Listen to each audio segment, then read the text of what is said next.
Macy's has all of your Grill Master essentials for Father's Day. Stop by to get our hand-trimmed chicken breast and certified Angus beef patties that are ready to grill, so Dad can have his favorite dinner. Make sure to browse our bakery to find the perfect no-work Father's Day treat with our decadent peanut butter bars or famous donuts. Right now, you can get boneless beef ribeye steaks for $12.99 per pound at Macy's. Shop these Father's Day essentials in-store or online at Macys.com through June 18th. Macy's, happy shopping! This podcast is for informational purposes only and should not be considered legal, medical, or mental health advice. The views and opinions expressed do not necessarily reflect the official policy or position of the podcast and are not intended to malign any religion, group, club, organization, business, individual, anyone, or anything.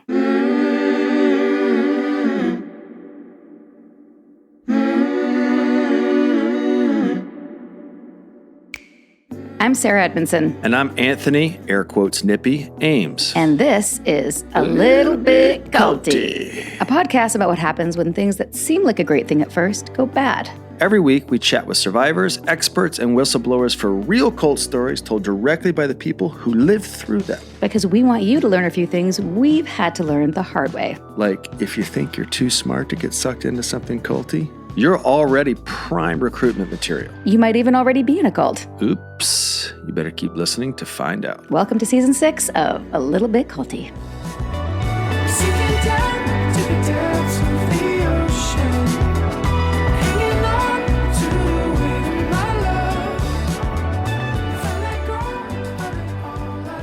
All right, we're going to try something a little different this week. How about a welcome back first? Welcome back, everyone. We're going to try something a little different this week.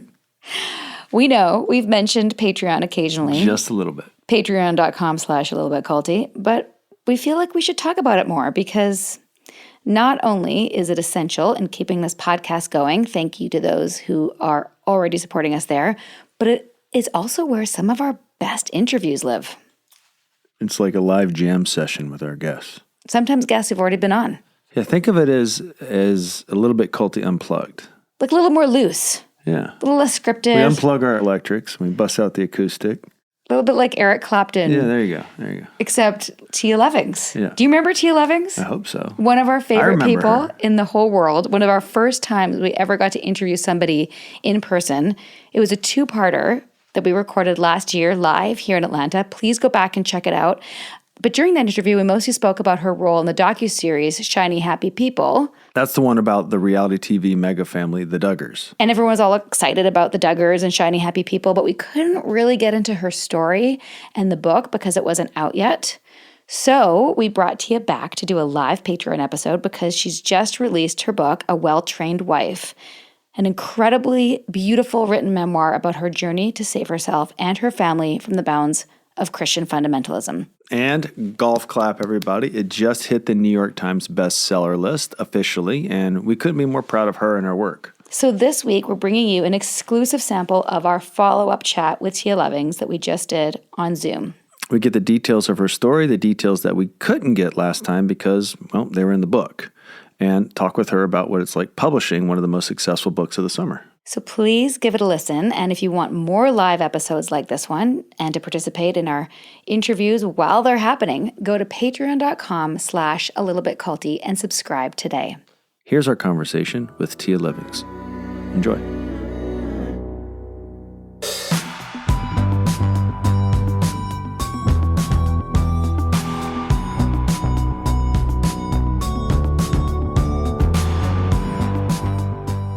Well, how are you?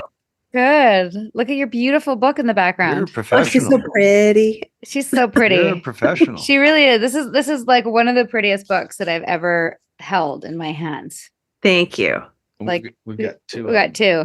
Yeah, thump it. Yeah. I love the thump. We It's got some we hide weight our to it. we hide our pillows under our Tia Levings books. Oh, It's just like the color. Did you help design it or did someone else No. do it? yeah. No, Macmillan did it all. I didn't have anything. I got to say I like it. That's what happened. Yeah. Sounds familiar. That's Oh, we got to We say, went through that too, except I didn't like mine. Yeah, I got to say I'm not sure. I'm not sure about that. And they're like, that's too bad. It's what Yeah. you can choose between this one or this one. Yeah, it's their job to sell, so I acquiesced. How are you doing? with this exciting, this is like pub week right now, right? This is you're in Yes, it. and well, no, it was the 6th, but yesterday was in the paper, so in the New York Times, the Nice. actual print edition. So I didn't know they announced that like 10 days before it goes to print. So I mean, all the online splash was already happened, but the print stuff is yesterday. So yeah, I mean, every day's a surprise. I call it every day's Christmas, like a new thing. How has that felt? How's that felt to be a New York Times bestseller? Isn't that the dream right there? It is. It was on my vision board, and now I get to print it and put it on my victory board, and I'm super stoked about that. And so there's a rightness to the feeling because I wanted this, and I worked towards it and manifested it that way. So Yeah. that part feels good. It's still getting used to saying New York Times bestselling author, because you get to say that forever, no matter how many weeks you stay on the list. So Yeah. yeah, or what your number is. So that's fun. Yeah, It's that's a lot the of most fun. incredible thing for your resume. And also you don't Yes. even if you never wrote ever again, which we know that's not already not the case. No, I have a book due. It's coming out in 2025. So I have, Wow. Are you yeah. traveling to get interviewed? Have you done any of that? Or are you No, I going through haven't. press? That's one of the little ironies of this. Everyone keeps asking if I'm like gonna go on tour, and they were very specific. They didn't want me to go on tour. And it's like I keep questioning it. Like, should I? Why? Readers expect it. Because it's a lot of outgo for the author, and most of the attendees, if the events are well attended at all, most of the attendees have already bought the book. So there's not a great return. Is from their standpoint, from a sales standpoint, I think relationally I would have a good return. But there's less intrusive ways to achieve that. So for now, that's what we're doing. I think that could change with the New York Times thing. I think that could change, but that's been the plan going forward so far. Well, podcasts, I think, too, have kind of changed it as well. I mean, I think you're reaching just as many, if not more, through podcasts, I imagine. Right, from home. And I've got a really from home, extensive which is interview great. list. Yeah, exactly. Which makes me, able to do the rest of the work that I do. And my social awesome. platform it's a full-time job. So that's.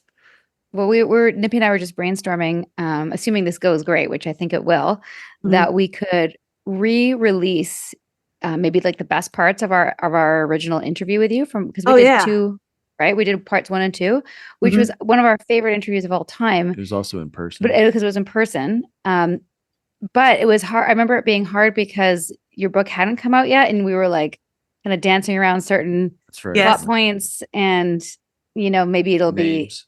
be and maybe it'll be we could kind of release the best of that, and then this conversation, like, where is she now? How is it going since you published? Because that book was so well, obviously everyone knows that I loved it. I've been talking about it nonstop, and of course blurbed it on the back. Thank you, by the way, for including me in your blurb list. Again, I don't get to see that kind of stuff, but yeah. Well, somebody approved it. Yes. I mean, I did approve it. Yeah. And I did. So yeah, for those who are just sort of like shooting the shit while we waited for people to jump on, I'm just going to give the most updated bio we just got from your team. Tia Levings is I'm going to cry, I'm so proud, New York Times bestselling author of A Well-Trained Wife, her memoir of escape from Christian patriarchy. She writes about the realities of, I'm like having trouble seeing through my happy tears. She writes about the realities of Christian fundamentalism, evangelical patriarchy, and religious trauma, and is quoted in Salon and Huffington Post and Newsweek. She also appeared in the hit Amazon docuseries Shiny Happy People. Based in Jacksonville, Florida, she's a mom to 4 incredible adults and likes to travel, hike, paint, and daydream. Find her on social media at Tia Levings Writer. Her second book, The Soul of Healing, which we want to hear about, releases with St. Martin Essentials in 2025. So let me welcome you, and she was on a little bit culty a couple years ago. Yes, I want to welcome you, Tia Levings, my artist, writer, mother, hiker, friend, to a little bit culty. Hi, welcome. Everybody. Hi. Thank you for having me. Tell us what it's like to be in this world right now. What's it feel like to publish? What's the response been? Give us a little update of what's happened since you were on a little bit culty, which is our last chat, I guess. Yeah, and I think it was almost 2 years ago. Like I feel like it was pretty early in the journey, or maybe it was last year. I don't know. Our sense of time is a bit warped. That's the point. The point is that time is warped. Well, we were I'm in just this here house, now. so it would have been last year. Yeah, last year. Last year. Okay. Yeah. Well, I just got back from Europe, probably. Yeah. I think time is loosey-goosey. I just try to be present in each moment. As I was sharing a few minutes ago, there's a big piece of this that's very affirming, because I knew when I set out to write this book almost over a decade ago, that I had a story that was timely and relevant to a wider audience. I wanted it to be distributed to the widest audience possible. And I hoped and prayed that it would be at the right time, like in the cultural conversation, which just seems to be becoming more and more perfect. I couldn't have known that the trad wives would be a phenomenon now. I couldn't imagine where we would be politically. I can't imagine that Mike Johnson would be Speaker of the House, or that so much of the world that I came from and ran from is actually in our government. So the timeliness is there, and the letters that I get, the reviews that I get, and the letters that say me too, or this brought up familiar things, or I didn't realize I was on the same track and with one small tweak could have had your same story. That is all super affirming that I made the right choice. This was a good decision. It was worth all the sacrifice it took to get here, for the Big Five publisher, for the whole process. When you write a book and then you bring it to press, you have a lot of options for how you want to do that. There are a lot of opportunities, and we have more ways to publish a book now than we have ever had. And I chose this with that intention, and it's paying off that way with reader support. So it's stoked. I'm stoked. Amazing. Most days I wake up stoked, happy, excited, grateful. I am so grateful as well. But Nippy and I were just rereading some parts to refresh, certain elements of your story. And I realized that since interviewing you, even like for me as a friend and someone in this space, like I had not even heard of Tradwife. Like obviously that's a new thing. I mean, it's not a new thing. It's a new in the zeitgeist, I guess. Yeah. Like Right. it's a newer, like Ballerina Farm. And I'd love to hear your thoughts on that. That wasn't, I guess, like, and I've said this many times on the podcast, every time I do an episode, and I feel like Nippy and I are like, is this really happening? Like this is happening. And like, especially with your book, when we're very similar ages and you're referencing Debbie Gibson and Fleetwood Mac and Flowers in the Attic and Jaws and E.T. and Grease and Princess Bride and all these things that I grew up with too. And I'm like, yet your life is so drastically different, right? Like it's so diametrically opposed. But since I spoke to you last and now, I feel like I've learned so much. I've also been to Florida and Jacksonville since then. And I can like picture and smell these places that you're talking about, but so much has happened. What's that like to ride that? So it's kind of similar to us, like coming out after the hashtag Me Too. It was like the perfect timing. This is the perfect timing for your book. Yeah. Tell us more. I put those cultural references and things in there as sensory anchors on purpose, and they're working. People are relating, to the atmosphere that was influencing that development and growth and change in time. And I think they're really important to me as a character in the story, as the narrator. I was influenced by hurricanes and secular music and church culture, and all those things, came together to form me. So I wanted my reader to feel like they were in that moment with me, which has been reflected in the feedback. They do feel like they're on the journey with me, and they feel inside the scenes.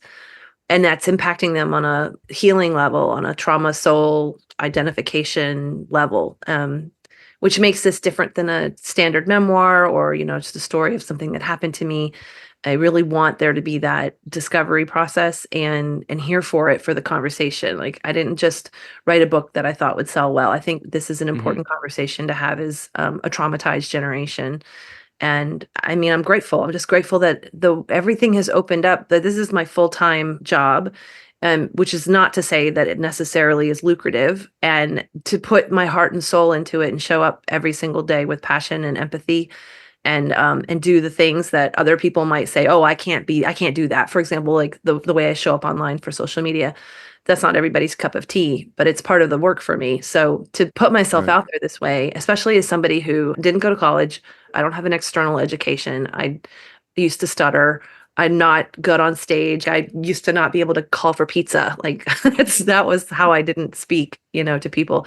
All of this puts myself out there, and then I'm affirmed with, this was a good decision. This is helping people. Yeah. Absolutely. Grateful. Have you had any pushback? Any haters? Very little, knock on wood. I don't want to invite that in, but no, I don't receive a lot of pushback, negative feedback. There's there's the expected troll here and there.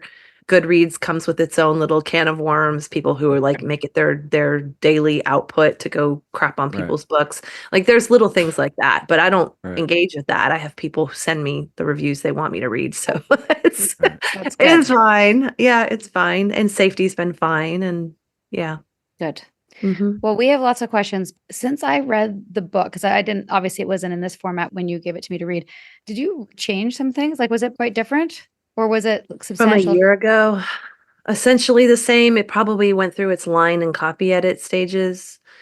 Just like in the publishing process, there was a big issue in that they first assigned a line editor that didn't know anything about my background or that world or anything like that. And they hacked it and argued with me in the margin notes about assault and mindset. And like, if I ever had like a troll on my shoulder, this editor took that position. And it was an exercise in speaking up for myself with my team and saying, I'm not even going to touch this document because you should never argue with a survivor about their assault.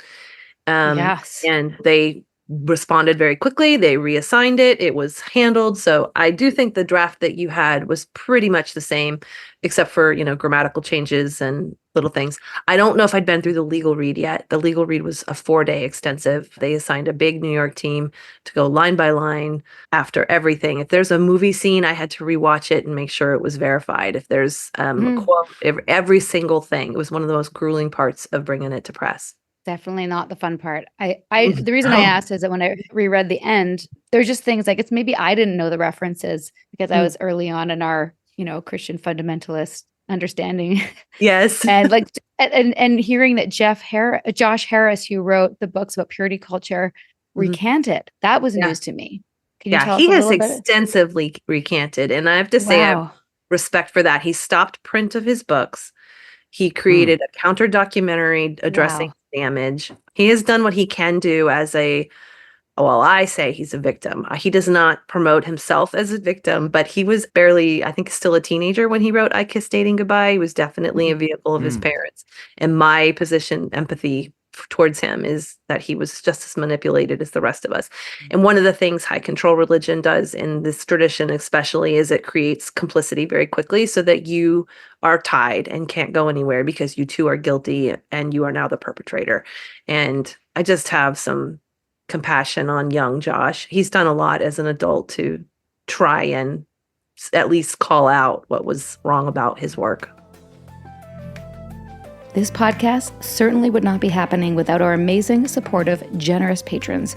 Are you with us? Come find us over on Patreon at patreon.com/alittlebitculty for bonus episodes, ad-free and exclusive content, and the occasional Zoom with fan favorites from our past episodes, Q&As, and all sorts of goodies. It's fun over there, people. Okay. Reality check. School is back in session, and I'd be lying if I said I wasn't feeling the pressure. From new pickup schedules to football season for both kids picking up again, keeping track of everyone's location and schedule is a full-time job. But you know what's keeping me calm in the chaos? Life 360. Life 360 is a family connection and safety app that lets you track your family members' locations in real time. It helps me coordinate, communicate, and create peace of mind. Forget the constant "where are you" and "did you make it" text. With Life 360, our family can share our locations seamlessly. When I flew back from New York the other day, Nippy used Life 360's landing notification, which sent him an alert the second my plane touched down. Because I had to know. I also love linking it with Tile to keep track of my car keys. No more searching. Now I just ring it from the app and find them within seconds. Life 360 gives me peace of mind in the palm of my hand, knowing where everyone in my family is at any given time. Yes, please. Anything to help me decrease that mental load. I guess we both have a mental load, babe. It's not just me. Just realizing that, aren't you? There are even more tools I can't wait to explore, from location safety and emergency assistance to driving and digital safety. I know Life 360's got our back. Coordinate the chaos of back-to-school season with Life 360. Visit life360.com or download the app today and use code CULTY to get 1 month of the gold package for free, plus 15% off all tiles. That's life360.com, code CULTY.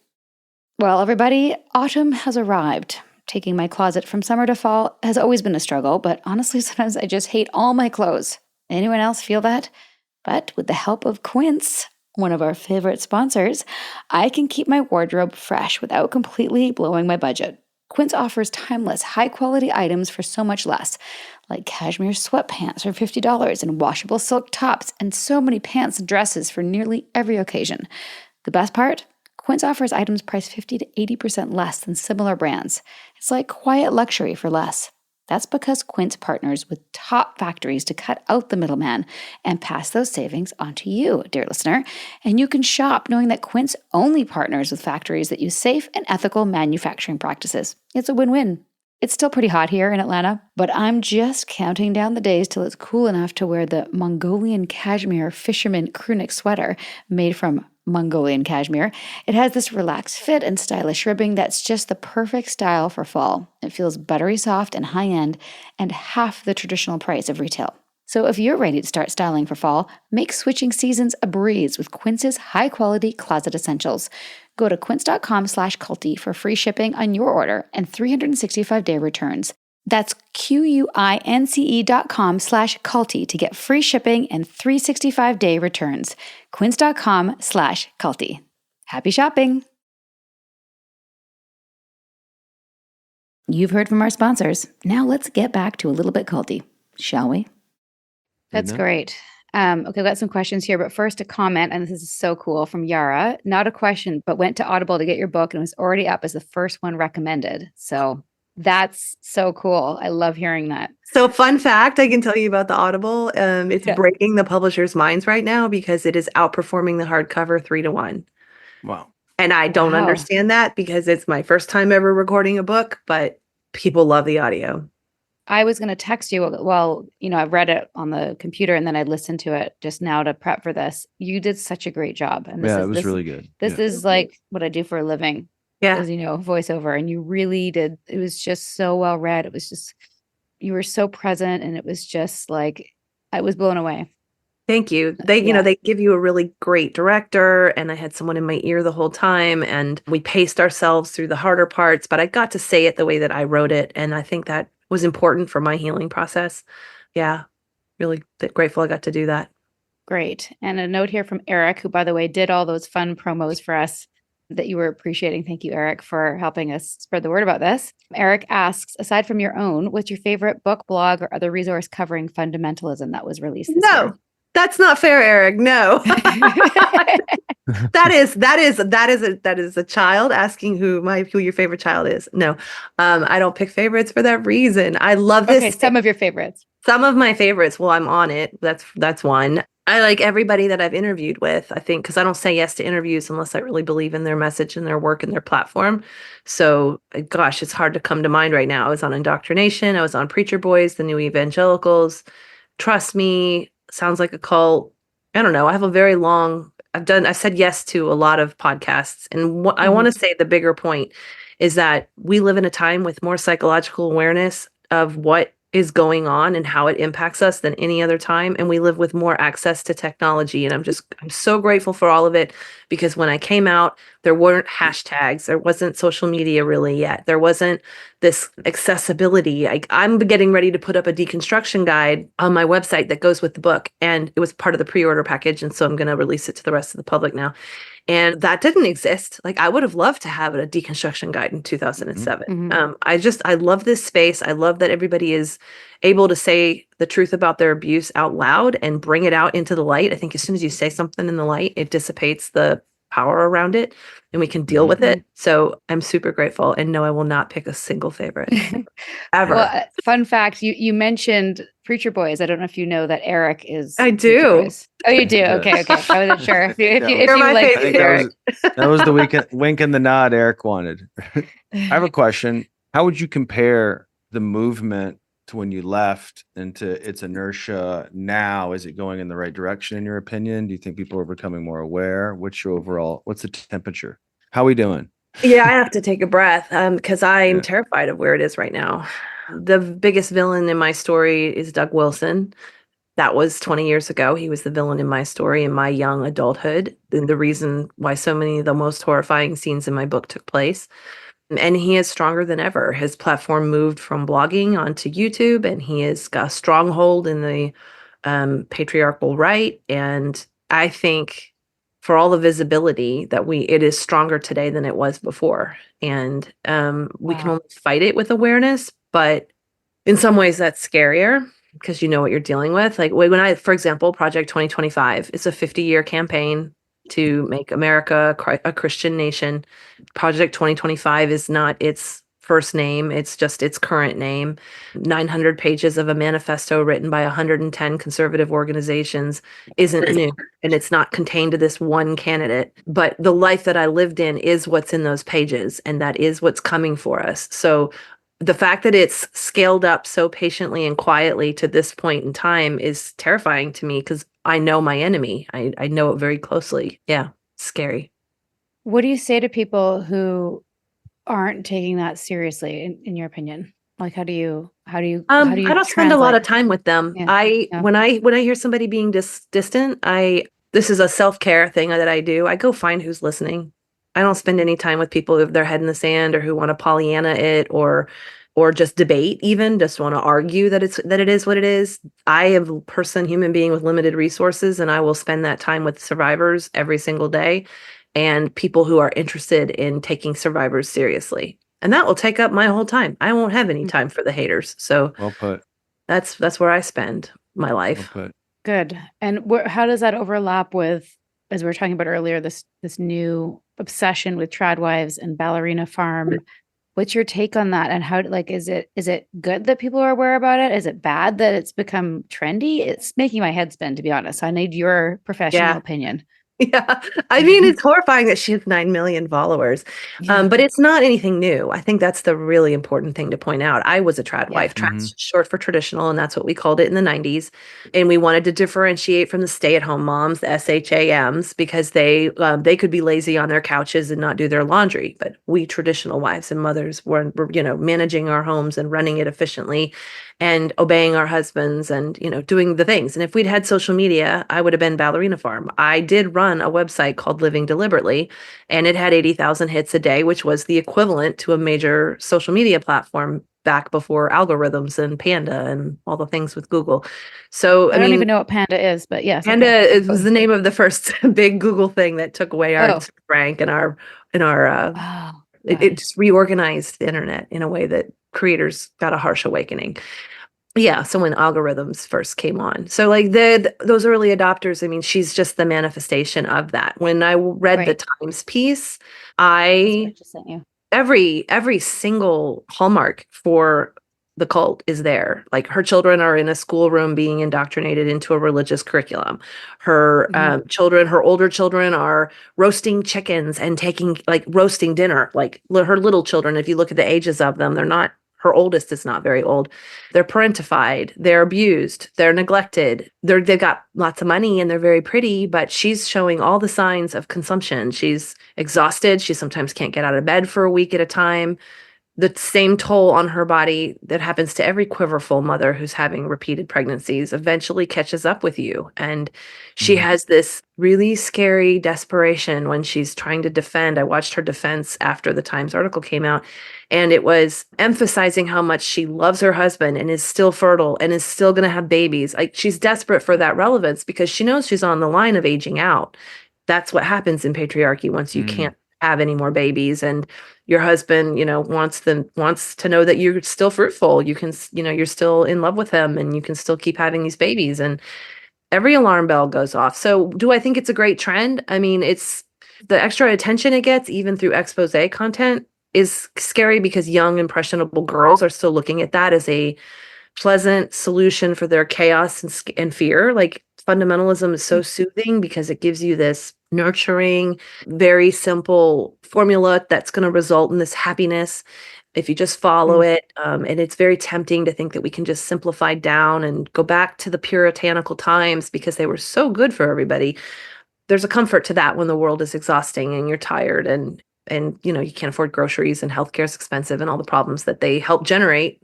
They make us tired, and then we want that life content. So I mean, it's a self-fulfilling prophecy. But I think my comfort is that trends spin themselves out, and the more attention I think will build to a head. It will pop. And then I'm hopeful that progress and science and intelligence and the fact that we've evolved as a human society, that we like that. We like actually being better than we were in the 1500s is going to pay off ultimately. Fingers crossed. The Crusades are real. I agree. Yeah. Those things, they have a shelf life. Right. Generally. Yeah. Yeah. It's the part that, like, other than the obvious scary things, it's too bad that the aesthetic is so pretty. Do you know what I mean? Like the jam jars and the floral dresses. Like, I'm drawn to it. Sure. Just the aesthetic of it. And I'm like, wait, I don't have 6 more kids in me. Definitely. I mean, honestly, that's because you have a healthy respect for what it takes to raise a child, and you haven't eliminated all the things that your kids need in order to pursue that one goal of having as many as you can. The army they're actually for God. doing the opposite. They're usurping their children's well-being for an image. Exactly. Well said. Thank you for that. We were going to do a whole episode on Ballerina Farm, but until she exits, we don't have a whistleblower. I'll run this by you. Like, for her, I mean, I kind of look at that, and I imagine a lot of people look at that and judge it and think it's absurd and all that stuff. And I'm always kind of like sensitive to like doing an episode on something like that in the fear of giving it more attention than it should, particularly if it's going to be doing it from a punching down kind of perspective. Right. You know, you really want people, like in your case, to really like wring the wisdom and content out of it and bring that to fruition and help them to be in a position where they can articulate how something like this happens. Yeah. And right now I kind of feel like it's going through that, oh my God, rubbernecking phase. Right. Yeah. Everyone loves to watch the car. I don't do social media call outs. I don't like calling out an active creator and punching them down, like you said, ridiculing them, judging them, pointing all that out. I would much rather take something that's like really cooked. My experience is really cooked. I can point out the parallels, and then armed with that information, others can engage with that content, recognize the red flags for themselves, and then make that judgment as autonomous people, instead of a bandwagon against someone. Ultimately, Ballerina Farm's first captivity is within her own mind, and I'm not interested in making her life harder. I think humor is a great tool for helping people come to awareness. Obviously, you want to use it appropriately. But I think there was something on Trad Dads, and it was making light of it by being obviously heightened version of it and absurd. And there's a Jack. Andrew, we just weren't sure if it was too soon. I don't know. Nippy and I are always like, but it's like we live in Saturday Night Live in our house, and we're just like coming up with these little sketches. Like, you didn't make my coffee, and like just making it totally absurd and like having like a Trad Dad movement just so it can bring like, I don't know. It feels a little. It made me uncomfortable. Soon. Yeah. Well, I mean, that's good. Usually satire right there, and that comfortable onion feel. Yeah. There are real Trad Dads, and it's a real hashtag. And so, shit, is it? Oh, is it really? I'd take care doing that, but I love. No, I don't think I'm gonna do it. But laugh our. There's real Trad Dads. Yeah, there's real Trad Dads. Yeah, they're all about it. They're younger men. They're wannabes. I'm gonna leave it alone. And are they like they expect their slippers brought to them, kind of Trad Dads? I call them the Theo Bros. They're see them a lot in the Presbyterian world where they want to sit and argue about the little details of theology, and they want to smoke their cigars and pass the whiskey and grow their beards really nice and thick, and all the things. Yeah, the Joel Webbins of the world who want to take away women's rights to vote and monitor their children. They use theology to do it. So they don't want women to vote. Like, is this part of the manifesto? It is exactly what I lived through in that same Reformed tradition, which is, if you look at how a patriarch runs their family, they scale that same method up into the government. So if you look at how a patriarch's wife and children live, then that's the plan for America's women. They don't vote. They don't have health care. They don't have access to choices and education and agency and free lives. Their dad is in control of everything until they're passed to their husbands. That's the life of a patriarchal girl. And I know it gets dark really fast, but when I see them talk about that now, it's like, oh, well, I lived that. I know that's true. Yeah. How many of these people are holding office now? In what state do you know of? Or I don't have are they it overt with it? Do they hide it? What's the? That's why it's important to look at Testament. Project 2025 and who's involved in those organizations. The trail is hard to trace, but there's common denominators. So it's always 6 degrees of separation. And for example, if we take Doug Wilson again and we look at him, he's got a hand in the Baptists in Texas. He's got affiliations with Bill Gothard. He's got Mark Driscoll.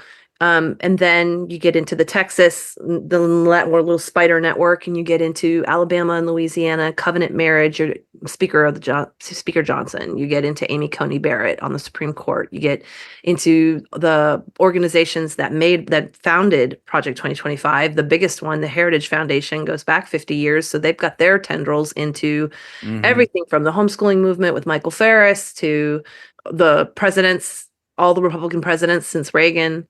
Yeah, it's just sometimes I wish I had a whiteboard with the strings, so I could tie everything together. But they're all That'd be an connected. important episode. Yeah. Maybe there's an episode to be done there. John B was just saying there's a report in the Guardian that there's an Opus Dei. Do you say Dei? Opus Dei? Yeah, Opus Dei. Opus Dei connection to Project 2025. We have not deep dived, so and I'm sorry to put you on the spot. I'm sure there's a lot of information. There's smarter people than I trace that. But I believe it because I see it. I see touch points and freckles of it when I'm doing my homework. Yeah. And then I just know, well, somebody else has got that wheelhouse. Like I stay in my lane, but I would definitely affirm that the Trad Catholic movement is part of the Trad movement. The Trad Catholic movement is. Yeah. Well, that's what I'm understanding from my little research is that it's the Baptists and the Catholics and the Gothards and all these people are kind of joining together to have that vote. They originally unified under abortion. That was the driver. That's going to start to splinter. And I think we're going to start seeing that splinter rapidly because Roe has fallen and their theological differences are going to come out because neither one of them thinks the other's a real Christian. So and they all want dominion and they're not going to share it. Right. There's no world where you got Bill Gothard and the Pope on the same mountain. That's not happening. For more background on what brought us here, check out my page-turning memoir. It's called Scarred, the true story of how I escaped NXIVM, the cult that bound my life. It's available on Amazon, Audible, and at most bookstores. And if you want to see that story in streaming form, you can watch both seasons of The Vow on HBO. Okay. Reality check. School is back in session, and I'd be lying if I said I wasn't feeling the pressure. From new pickup schedules to football season for both kids picking up again, keeping track of everyone's location and schedule is a full-time job. But you know what's keeping me calm in the chaos? Life 360. Life 360 is a family connection and safety app that lets you track your family members' locations in real time. It helps me coordinate, communicate, and create peace of mind. Forget the constant "where are you" and "did you make it" text. With Life 360, our family can share our locations seamlessly. When I flew back from New York the other day, Nippy used Life 360's landing notification, which sent him an alert the second my plane touched down. Because I had to know. I also love linking it with Tile to keep track of my car keys. No more searching. Now I just ring it from the app and find them within seconds. Life 360 gives me peace of mind in the palm of my hand, knowing where everyone in my family is at any given time. Yes, please. Anything to help me decrease that mental load. I guess we both have a mental load, babe. It's not just me. Just realizing that, aren't you? There are even more tools I can't wait to explore, from location safety and emergency assistance to driving and digital safety. I know Life 360's got our back. Coordinate the chaos of back-to-school season with Life 360. Visit life360.com or download the app today and use code CULTY to get 1 month of the gold package for free, plus 15% off all tiles. That's life360.com, code CULTY. Kia ora, I'm Anke Richter, who wrote the bestseller Cult Trip, and I'm bringing you an exciting event. Get ready for Decult 2024, the first cult awareness conference in New Zealand, happening in Christchurch this October. Are you worried about a friend or family member who's in a group that may be causing them harm, or do you have your own story? Then join us for a weekend with experts from around the world, where those who've left culty groups can share their experiences and meet professionals who can help them. Head to our website decult.net for all the info.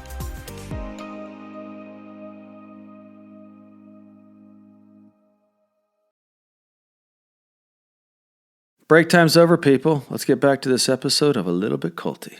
It's a good one. How many nurses does it take to change a light bulb? No.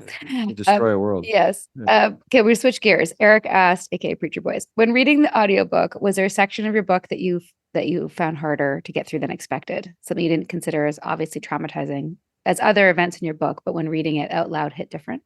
There were two aspects. I choked up a lot at the births of my children. Those are the most emotional sections, I think. And then I was very cognizant that our poor sound engineers had never heard of this world, and they were in the other room sobbing.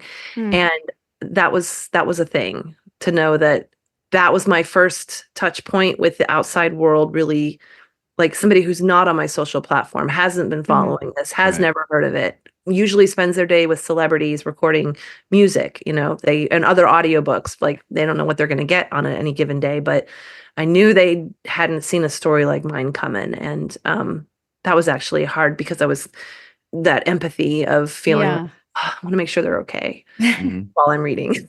Always a mama bear. Yeah. Yeah.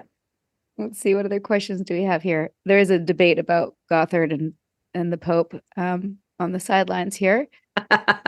Let's see. These are more comments than questions. Let me go back to like the book tour and everything that's happening right now. Well, not tour, the book tour from your home. Right.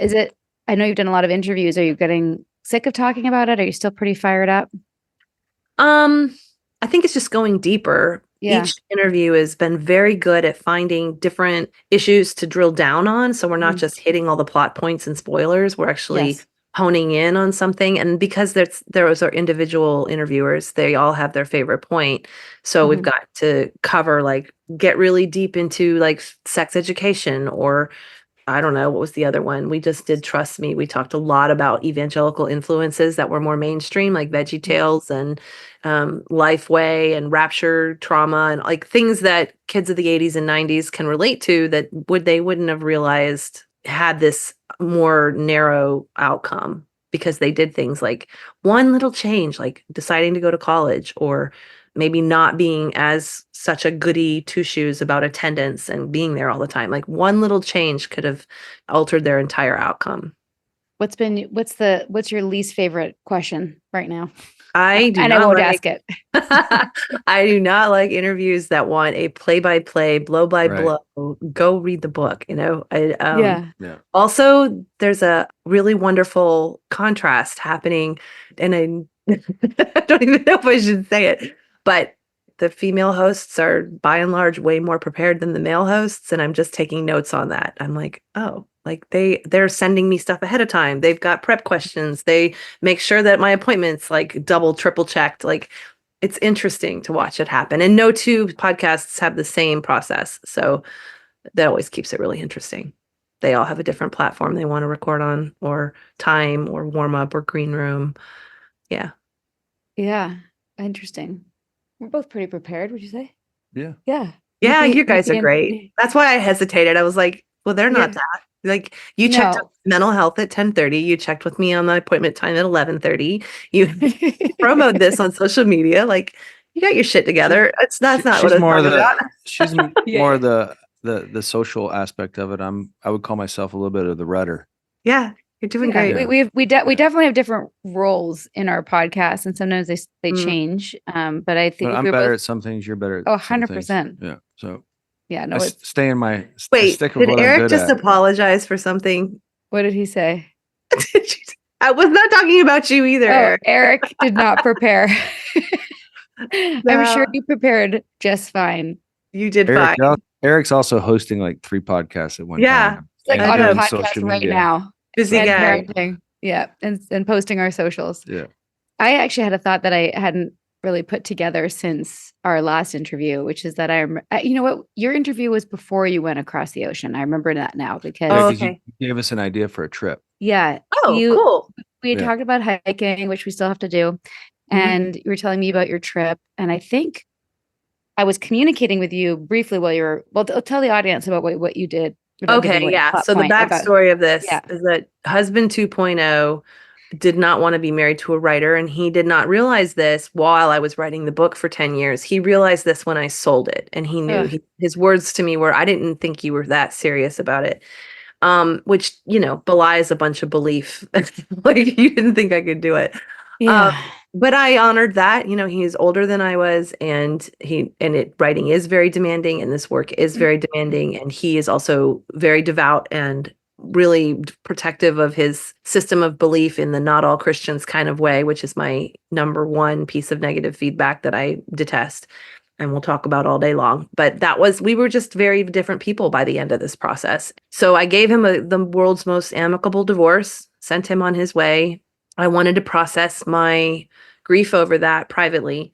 And nervous system acclimation is my number one priority to myself right now, for good. Like, I think in recovery, I've learned that I need to resist urgency. I need to resist other people's timetables. I need to take time to adjust to big changes and big news. So I took my book advance and I booked a slow travel trip to Europe. I took the Queen Mary across for 8 days on the ocean. Then I got on trains and I took them across England, and then a ferry to France, and then trains through Europe and Italy, where I spent the summer with my son and my brand new grandson, who is now a year old. Oh my goodness. I have 2 grandsons now and a granddaughter on the way. So what that trip allowed me to do was a whole bunch of things. I got to grieve in private, let my nervous system adapt to my new status, protect my joy because I'd sold my book and I'd found success that I'd worked so hard for, see the world, expand my horizons. Like, there were a lot of things that happened in that trip. But number one, I didn't have travel hassles or the congestion of, just traveling by itself and compressing my poor little body. And it's in these time zones and all the things that happens when you travel. Yes. Got to skip all that part and do it romantically. It was great. That's so great. Highly recommended. I think for me, as someone who's also like healing on my own timeline, I remember when you telling me that, thinking like, oh, I love that journey for her, but like, I'll never do that because that sounds like torture to be on a boat. I was like, I'm all about that. But interestingly, in rereading it, I'm in a different place now. And I've recently, like this summer, a friend of mine was like, Sarah, you need decompression time. You need to not pack your schedule so much. You need to like do things for your nervous system. And now I'm like, oh, I want to do that. Yeah. I'm ready. There's a spa and you can just walk and stare at the blue sea, and there's no movement on the ship because it's the last ocean liner on the planet. And so there's no rocking or swaying, and you can just be it in a way that, like, there is a Wi-Fi signal if you must have it. You like what you hear? Please do give us a rating, a review, and subscribe on iTunes or wherever you listen. Every little bit helps us get this cult awareness content out there. Smash that subscribe button. You know what to do. Thanks, everybody. That was just a little taste of our in-depth follow-up interview with Tia Levings, our Q&A session where we learned more about Tia's writing process, Tradlife culture, and her second book coming very soon. And if you want to hear all of that, you have to tune in to our Patreon. Could not recommend Tia's book more. Get it on Audible. She narrates it herself and does a stellar job.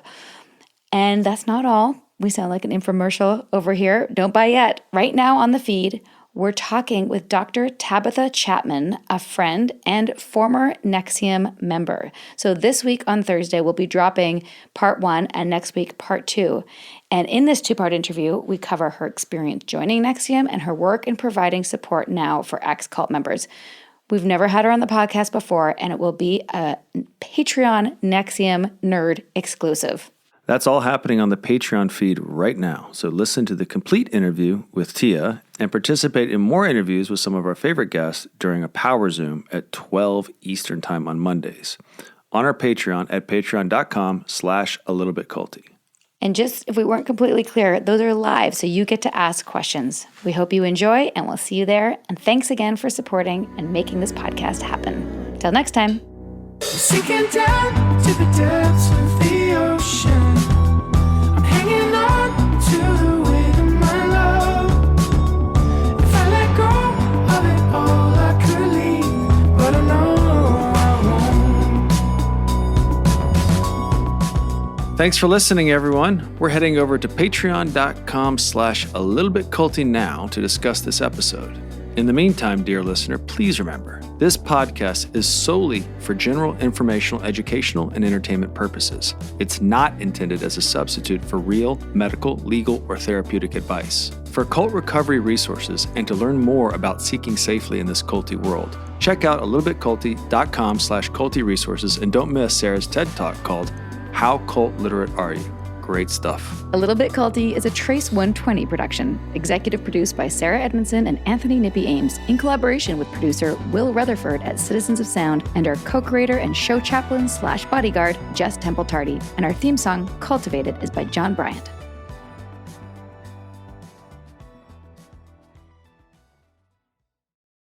Macy's has all of your Grill Master essentials for Father's Day. Stop by to get our hand-trimmed chicken breast and certified Angus beef patties that are ready to grill, so Dad can have his favorite dinner. Make sure to browse our bakery to find the perfect no-work Father's Day treat with our decadent peanut butter bars or famous donuts. Right now, you can get boneless beef ribeye steaks for $12.99 per pound at Macy's. Shop these Father's Day essentials in-store or online at Macy's.com through June 18th.